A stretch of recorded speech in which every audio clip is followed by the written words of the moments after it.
And the more I learned, the more I realized I was lied to.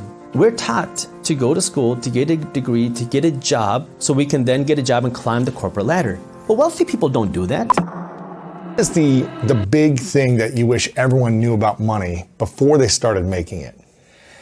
Oh man, well, it goes back to, I guess, just the basics, because most of us, myself included, are never taught a thing about money.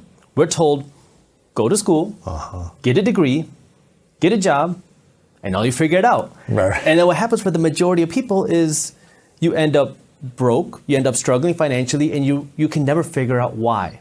So the first thing is, what is it that you want to achieve in your life financially? And then you have to go out and figure it out yourself, because unfortunately, school will never teach you this stuff. So you didn't learn this in high school or University of Michigan or No, never. law school? They didn't teach you any of this stuff? I went through high school, I went through college, I went through 1 year grad school, and then I went through law school, and I never once learned a thing about money. Never once learned a thing about budgeting, never once learned a thing about building wealth, never once learned a thing about investing my money, and never once learned a thing about passive income. Yeah, here I am today with a law degree, and I haven't worked a single day as an attorney. Why not? Well, it doesn't make sense for me financially, and it's not my purpose. So, I grew up in a traditional Indian house. Right. Doctor, lawyer? Well, for me, I had two options: doctor or failure. Those are the two options that I had. Right. My parents are immigrants from a state in India called Punjab, and my parents came to the country with very little. And so, I saw my parents work their butt off every single day. If my dad got a Saturday and a Sunday off, it was considered a long weekend.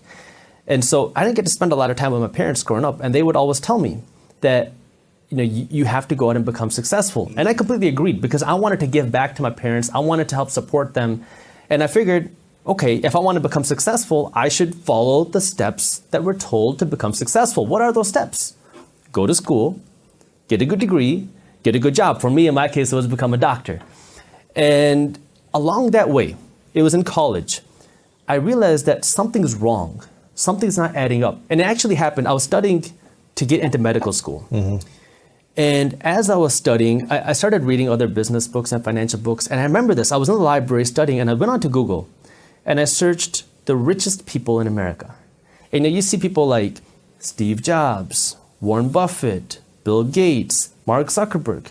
And I was like, none of these people are doctors. None of these people went down that traditional route of, getting a degree, doing a good job. Am I missing something? Because I thought that if you go to school, get a good degree, you can make a lot of money. And if you work harder in school, get better grades, you'll make even more money. So I thought it was just directly correlated. Your grades, your income. And that's when I started questioning things. And I realized, maybe this isn't right. And as you start to go down deeper and deeper down the rabbit hole, you start to realize, oh my God, everything that I've been told is a lie. And so that kind of pushed me into this whole painful, emotional journey of learning about money, learning about entrepreneurship, learning about what does it mean to become wealthy and how do you actually do it. Right. So that was kind of the initial phase for me, and then I had to go out and actually start learning it. Yeah. And the first real experience of that for me was I had this event planning company that I started in college. And the reason why I started it was because when I was in high school, I worked at Indian weddings. So I got to know a lot of the DJs. Right. And when I was in high school, these DJs were like, hey man, you know a lot of people in high school. How about we host a teen party for your friends in high school? I was like, all right, that's fine. Why not? Started this little teen party business in high school, and I go to college. Don't know what to expect because my parents didn't go to university here. I think everybody goes to college to study hard and become this big thing in college. I get to college and everybody is partying. Yeah. They're blowing their money that they don't have on alcohol. They're drinking. I don't drink. I don't smoke. I'm not into that party scene, but I need something to do on Friday nights. So I was like, why don't I just take this teen party business that I had in high school, bring it to college? And that's what I did. My freshman year, I was 17 years old. I started knocking on the door of every club, venue, bar, restaurant, asking if I could host a party here. Some would say, yeah, it's going to cost you $10,000. Some would say, yeah, it's going to cost you 20 grand. I don't have that money. Right. But then one or two said, you can do it here. We're not going to charge you a penny. Just give us half of the cover charge, half of the money that you bring in. Mm-hmm. I said, okay, now I'm in business. So I started making a little bit of money doing this, and I had some cash saved up. And I'm starting to read these business books, and every business book said, wealthy people invest in real estate. I don't know what that means. I don't know any real estate investors. My parents aren't investors. And so I was like, okay, if wealthy people invest in real estate, maybe I should invest in real estate. And this was right after the 2008 crash, and I'm in Michigan, where real estate was hit extremely hard. So I was like, all right, I would like to invest in real estate. I'm studying for my medical college admission test. I start going to Google because I'm bored while I'm studying for this exam. I'm reading about the Forbes richest people. None of them are doctors. None of them are people that work the traditional path. And I have this idea to start investing in real estate. So I started looking at real estate in between my study sessions. And on August 22nd, I took the medical college admission test, the MCAT. On August 23rd, I closed on my first real estate investment property. Wow. How old were you? I was 19. Holy cow. It was $8,000. What was the investment? Was the price of the condo. The condo was $8,000? $8,000. How'd you get a condo for $8,000? This is right after the 2008 crash. Wow. You got it on foreclosure or what? It was out of foreclosure. That same condo was selling for about $150,000 just a few years prior. Come on. Yeah. And so I came in. It was actually listed on sale for $8,400. I made an offer for $4,000. They came down to $7,000, and I was still trying to push them lower. But then they said they had another offer on the table. I didn't want to lose it, so I said, I'll give you $8,000, right? Wow. So I bought it for $8,000, put in a few $1,000s worth of work, and I leased it for $600 a month. And now all of a sudden, my mind was blown because I kind of had this idea of what entrepreneurship was. I had never heard that term until I came to college, but I was running this event planning company, and I'm starting to learn about this thing called entrepreneurship. And now I have this condo that's generating me this like almost passive income. I say almost because I was making a lot of mistakes in the beginning. But now I'm like, wow, this investing thing is very unique because I never learned this in school. My teachers never taught me this. But why am I working so hard in school? I mean, I want to become a doctor so I can ultimately make money. Now I start having this, I talked about an emotional dilemma. Why am I becoming a doctor? Okay, I want to make my parents happy. Check. I want to be successful. Check. Do I really want to be a doctor? Maybe. And now I'm starting to question my actual beliefs.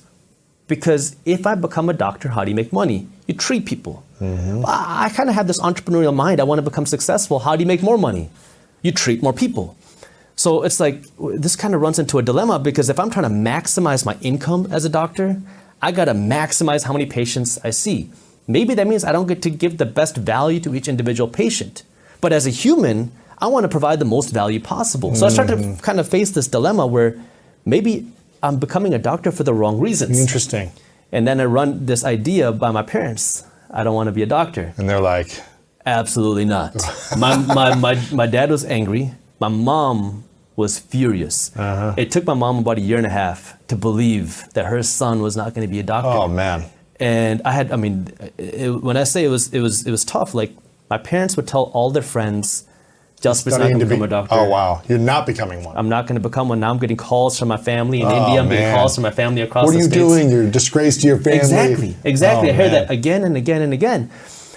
But I was like, this is not for me. And I started to realize that there's more to this thing. So now I started to go down this financial education journey.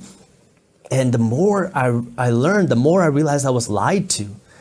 Like, we're taught to go to school, to get a degree, to get a job, so we can then get a job and climb the corporate ladder. But wealthy people don't do that. Wealthy people are not working to climb the corporate ladder. They're working to own the corporate ladder.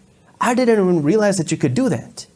Now, you can climb the corporate ladder and work to own the corporate ladder at the same time, but it's a different mindset, right? Right. Most of us are taught to get that degree so we can do one thing, climb the corporate ladder, earn a bigger salary. But if you only rely on your salary, you're just one step away from being broke. Because if you lose your job, something happens to you, you can't work or your company goes down, you lost your salary and now you have no income coming in, and now what? You're scrambling for a job, maybe you have some savings to help take care of you. Or if you haven't been saving and you just spend on things all the time and you have no savings, then you're really screwed. You're going into credit card debt. Right. And now you're trying to figure out how do you make things work? And by then it's too late. This is where you got to be proactive. And now I'm just like, this is crazy. Why was I never taught this? I was never taught about wealth. I was never taught about investing. I was never taught about this sort of financial education. But why aren't we taught this? And that's when I realized it's very profitable to keep people financially uneducated. It's profitable to keep people poor. Interesting.